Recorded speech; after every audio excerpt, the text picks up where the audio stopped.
সুপ্রিয় শিক্ষার্থী বৃন্দ, শর্টকাট সলিউশনের পক্ষ থেকে তোমাদের সবাইকে স্বাগতম জানাচ্ছি। আজকের এই ভিডিওটা শুধুমাত্র সপ্তম শ্রেণীর শিক্ষার্থীদের জন্য করতে যাচ্ছি। সো আজকে আমাদের আলোচনার বিষয় হচ্ছে সপ্তম শ্রেণীর গণিত বইয়ের সমাধান নিয়ে। আমরা যে বিষয়টি নিয়ে আলোচনা করব সেটা হচ্ছে আমাদের প্রথম অধ্যায়। প্রথম অধ্যায়ে যেটা আছে সেটি মূলদ ও অমূলদ সংখ্যা। পরবর্তী ভিডিওগুলোতে আমরা ধীরে ধীরে এই বইয়ের সবগুলো সমাধান করে ফেলব। আমাদের মূলদ ও অমূলদ সংখ্যার মধ্যে যেটা প্রথমে দেয়া আছে সেটা হচ্ছে বর্গ ও বর্গমূল। বর্গ ও বর্গমূল করার আগে আমাদেরকে আগে জানতে হবে বর্গ এবং বর্গমূল কি। বর্গ হচ্ছে কোনো সংখ্যাকে সেই সংখ্যা দ্বারা গুণ করলে যে গুণফল পাওয়া যায় তা ওই সংখ্যার বর্গ এবং সংখ্যাটি গুণফলের বর্গমূল। উদাহরণের মাধ্যমে দেয়া যাক, এখানে 2 গুণ 2 মানে 2 এর বর্গ হচ্ছে 4 এবং 4-এর বর্গমূল হচ্ছে 2। আমরা যদি দেখি 2 স্কোয়ার সমান 4 এবং 4কে যদি বর্গমূল করি √4, তাহলে উত্তর পাবো 2। তাহলে আমরা দেখলাম 2-এর বর্গ যদি করি তাহলে পাবো 4 এবং 4-এর বর্গমূল করলে পাবো হচ্ছে 2। এখন আমাদের যে টপিকটা দেওয়া আছে সেটা হচ্ছে পূর্ণ বর্গ সংখ্যা। আমরা যদি নিচের সারণীটা লক্ষ্য করি তাহলে দেখব এখানে প্রত্যেকটা বাহুর দৈর্ঘ্য দেওয়া আছে। আমরা যদি একটি বাহুর দৈর্ঘ্য নিই 1, তাহলে এর এর বর্গ পাবো হচ্ছে 1 গুণ 1 সমান হচ্ছে 1 এবং 2-এর বর্গ যদি করি তাহলে পাবো হচ্ছে 4। 3-এর বর্গ করলে তাহলে পাবো 9। 5-এর বর্গ করলে তাহলে পাবো 25। 7-এর বর্গ করলে আমরা পাবো হচ্ছে 49। ঠিক সেভাবে এর যদি বর্গ করি a গুণ a সমান পাবো হচ্ছে a²। এরপরে আমাদের যেটা দেয়া আছে সেটা হচ্ছে 1, 4, 9, 25 এবং 49 সংখ্যাগুলোর বৈশিষ্ট্য হলো যে এগুলোকে অন্য কোনো পূর্ণ সংখ্যার বর্গ হিসেবে প্রকাশ করা যায়। 1, 4, 9, 25 এবং 49 সংখ্যাগুলো পূর্ণ বর্গ সংখ্যা। আমরা উদাহরণের মাধ্যমে দেখতে পাই 21-এর বর্গ যদি করি আমরা তাহলে আমরা পাবো হচ্ছে 441, যা একটি পূর্ণবর্গ সংখ্যা এবং 441-এর বর্গমূল পাবো 21। 21 একটি হচ্ছে স্বাভাবিক সংখ্যা। সাধারণভাবে একটি স্বাভাবিক সংখ্যা m কে যদি একটি স্বাভাবিক সংখ্যা n এর বর্গ n² আকারে প্রকাশ করা যায়, তবে m বর্গ সংখ্যা m সংখ্যাগুলোকে পূর্ণবর্গ সংখ্যা বলা হয়। নিচের সারণীতে 1 থেকে 20 সংখ্যার বর্ণ সংখ্যা দেওয়া হয়েছে। খালি ঘরগুলো আমাদেরকে পূরণ করতে হবে। এখানে দেয়া আছে 1, 1-এর বর্গ হচ্ছে 1, 2-এর বর্গ 4, ঠিক সেভাবে 3-এর বর্গ 9 এবং 4-এর বর্গ হবে 4 4 16। 4 গুণ 4 হচ্ছে 16। 5-এর বর্গ 25। 6-এর বর্গ 36।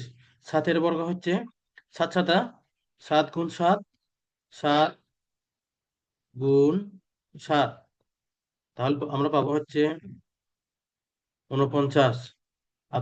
তোমাদেরকে এভাবেই করতে হবে। 8 গুণ 8 হচ্ছে 64। 9-এর বর্গ হচ্ছে 9 গুণ 9 সমান 81। 10-এর বর্গ হচ্ছে 10 গুণ 10 সমান 100। ঠিক সেভাবে 11 গুণ 11 121। 12 গুণ 12 আমরা পাবো হচ্ছে 12 আর 12 গুণ করলে 144। 13 গুণ 13 করলে 169। 14 গুণ 14 করলে পাবো আমরা 196। 15 গুণ 15 করলে আমরা পাবো 225। 225। 16 গুণ 16 করলে 256। 17 গুণ 17 করলে 289। 18 গুণ 18 করলে 324। 19 গুণ 19 করলে 361 এবং 20 গুণ 20 করলে 20 করলে পাবো আমরা পাবো হচ্ছে 20 গুণ 20 করলে আমরা পাবো 400। আমরা পাবো হচ্ছে 400। 400। এখন আমরা দেখি সারণীভুক্ত সংখ্যাগুলোর এককের গড়ের অঙ্কগুলো ভালোভাবে যদি পর্যবেক্ষণ করি, তাহলে আমরা লক্ষ্য করব সংখ্যাগুলোর একক স্থানীয় অঙ্ক 0, 1, 4, 5, 6 বা 9। আমরা দেখতে পাচ্ছি এখানে সবগুলোর একক স্থানীয় অঙ্ক হচ্ছে 1, 4, 5 আর হচ্ছে 6। এবং এদিকে যেগুলো দেওয়া আছে এগুলো হচ্ছে 6, 9, 4, 1 এবং 0। আর এদিকে যেগুলো দেওয়া আছে সেগুলো হচ্ছে 1, 4, 9, 6 এবং 5। এবং সর্বশেষ যেটা দেওয়া আছে সেটা হচ্ছে 6, 9, 4, 1 এবং 0। এই যে 0। কোনো বর্গ সংখ্যার একক স্থানে 2, 3, 7 বা 8 অঙ্ক 3 নেই। আমরা এখানে যে দেখতে পেলাম, এখানে বর্গ সংখ্যার একক একক স্থানে 2, 3, 7 বা 8 অঙ্ক 3 নেই। তাহলে আমরা বুঝতে পারছি যদি কোনো বর্গ সংখ্যার পূর্ণবর্গ সংখ্যার যদি 0, 1, 4, 5, 6 বা 9 সংখ্যাটি থাকে, তাহলে সেটা হবে পূর্ণবর্গ সংখ্যা। এবং যদি 2, 3, 7 বা 8 যদি অঙ্কগুলো দেয়া থাকে এগুলো, তাহলে পূর্ণবর্গ সংখ্যা হবে না। এখন আমাদের যে টপিকটা বাকি এটা হচ্ছে কাজ।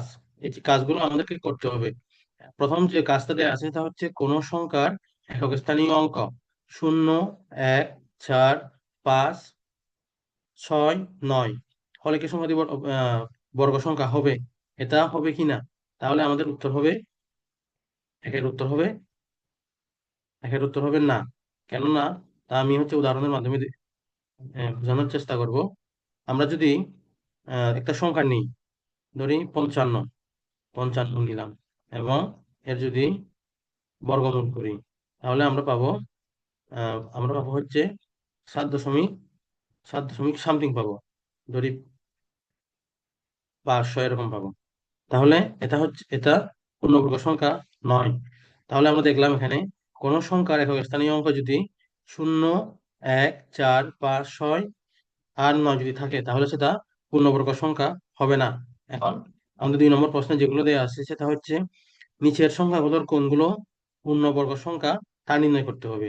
এখন আমরা যদি দেখি পূর্ণবর্গ সংখ্যা যদি 2062 যদি বর্গমূল করি, 2062 যদি বর্গমূল করি, তাহলে আমরা পাবো হচ্ছে, যদি 2062 বর্গমূল করি তাহলে আমাদেরকে এটা ক্যালকুলেটর দিয়ে করতে হবে। ক্যালকুলেটর দিয়ে করলে আমরা পাবো হচ্ছে 45 দশমিক সামথিং। তাহলে এটাও পূর্ণবর্গ সংখ্যা নয়। এবং এগুলো এরপর দেওয়া আছে হচ্ছে 1057, 1000, 1000, 1057। একে যদি আমরা বর্গমূল করি তাহলে আমরা পাবো, 1057 যদি বর্গমূল করি তাহলে আমরা পাবো, যদি ক্যালকুলেটর দিয়ে করি তাহলে আমরা পাবো 32.51, 32.51, 51। এরপরে যেটা দেয়া আছে আহ 23,453, 23,453কে যদি আমরা বর্গমূল করি তাহলে আমরা পাবো 153.14। এরপরে যেটা দেয়া আছে 33,333, 33,000, 33,333, একে যদি বর্গমূল করি তাহলে আমরা পাবো 182 দশমিক সামথিং। এবং সর্বশেষ যেটা দেওয়া আছে 1068, 1068কে যদি বর্গমূল করি তাহলে আমরা পাবো 32 দশমিক সামথিং। তাহলে আমরা যে পাঁচটা সংখ্যা এখানে দেখলাম, সবগুলো যদি বর্গমূল করি তাহলে আমরা মানে কোনোটাও হচ্ছে পূর্ণবর্গ সংখ্যা পাবো না। তাহলে উত্তর হবে কোনোটাই না। এরপরে আমরা 3 নম্বর প্রশ্ন যদি দেখি তাহলে হচ্ছে পূর্ণ সংখ্যা লেখ, পাঁচটি পূর্ণ সংখ্যা, পাঁচটি সংখ্যা লেখ যার একক স্থানের অঙ্ক দেখে তা বর্গ সংখ্যা নয় বলে সিদ্ধান্ত নেওয়া যায়। আমরা যদি পাঁচটা সংখ্যা লিখি, আমরা যদি পাঁচটা সংখ্যা লিখি তাহলে তাহলে আমরা পাই, ধরি পাঁচটা সংখ্যা যদি লিখি, আমাদের পাঁচটা সংখ্যা, যার আমাদের এমন সংখ্যা লিখতে হবে যার শেষে হচ্ছে, যার একক স্থানীয় অঙ্ক হচ্ছে 2, 3, 7 এবং 8। যদি আমরা এখন লিখি রুট ওভার,